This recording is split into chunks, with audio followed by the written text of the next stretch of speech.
శిథిలావస్థకు చేరిన భవనం పునర్నిర్మాణానికి తాతినేని గోపాలరావు దంపతులు 30 లక్షలు అందించారు. జీజీహెచ్ అభివృద్ధికి డాక్టర్ గోపాలరావు దంపతుల సహకారంపై ఆసుపత్రి సూపరింటెండెంట్ యశస్వి రమణ హర్షం వ్యక్తం చేశారు.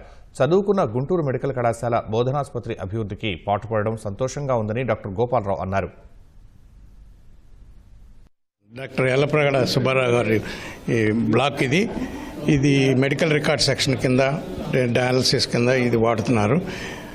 మన సూపరింటెండెంట్ డాక్టర్ ఎస్ఎస్వి రమణ గారు నేను ఈ హాస్పిటల్కి విజిట్ చేసినప్పుడు ఇది నిరుపయోగంగా ఉంది, దీన్ని రెనోవేట్ చేస్తే హాస్పిటల్కి ఉపయోగపడుతుందని రిక్వెస్ట్ చేశారు. దాన్ని చేసి దీన్ని ఇప్పుడు ఉపయోగంలోకి తీసుకొచ్చాము. వదిలి ప్రసాద్ గారిది అయితే అది ఆపరేషన్ థియేటర్ కాంప్లెక్స్ 5th ఫ్లోర్లో ఆ కాంప్లెక్స్కి 1.5 crores ఇవ్వడం జరిగింది. తర్వాత డాక్టర్ నూతక్కి వెంకటేశ్వర గారిది 5th ఫ్లోర్లో ఎంసీహెచ్ బిల్డింగ్లో దానికి కూడా 3.5 crores మా ఫ్యామిలీ ఇవ్వటం జరిగింది. మాకు చాలా సంతోషంగా ఉంది. మేము చదువుకున్నది, మేము పనిచేసిన హాస్పిటల్లో మేము కొంత తిరిగి పే చేయగలుగుతున్నాము. ఇది చాలా హ్యాపీ. డాక్టర్ తాతినేని గోపాలరావు గారు యూరాలజిస్టు.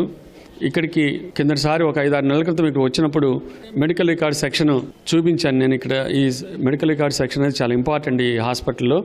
ఈ బిల్డింగ్ అంతా కూడా అన్ఫినిష్డ్గా ఉంది అని చెప్పినప్పుడు వారు వెంటనే స్పందించి 30 లక్షలు వారు జిమ్ఖానా వారికి పే చేసి ఆ మనీ ఫేజ్ వైజ్గా మాకు పంపిస్తే ఇవన్నీ కూడా చాలా చక్కగా విండోస్ అన్నీ కూడా మంచి విండోస్ పెట్టించి ఇక్కడ